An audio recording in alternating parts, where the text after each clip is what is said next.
Bendrovė IET Kausta Lietuvos statybų rinkoje turinti beveik 42 metų patirtį, viena iš nedaugelio įmonių šalyje tiesiogiai parduodančių pačių statybų butus, norėdama pasisemti patirties, pasidomėjo, kągi mūsų mažieji mano apie statybų procesą.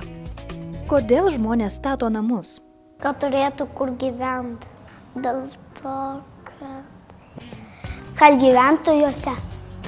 Tam, kad turėtų kur apsigyventi.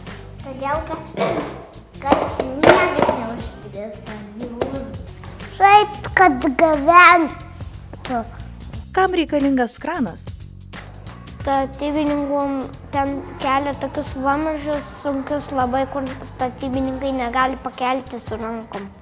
Kranas tam, kad galėtų aukštai užkelti, nes kopėčių tokių aukštų nėra. Iš ko statomas namas? Iš plytų.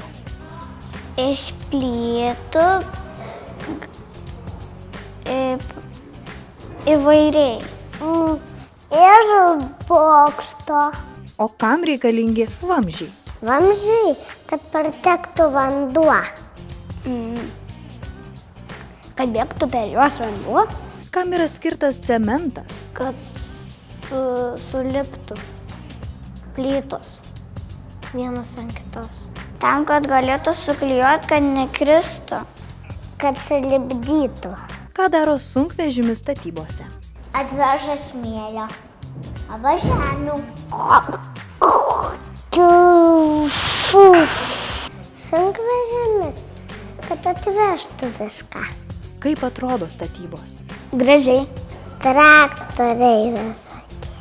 Aptverta turi būti, kad nieks neįtų ir dar nesusižeistų. Tokios negražios, nes labai ten nešvaru būna, kai dirba ten gražia visur. Tai būna nešvaru ir negražu, paskui būna labai gražu.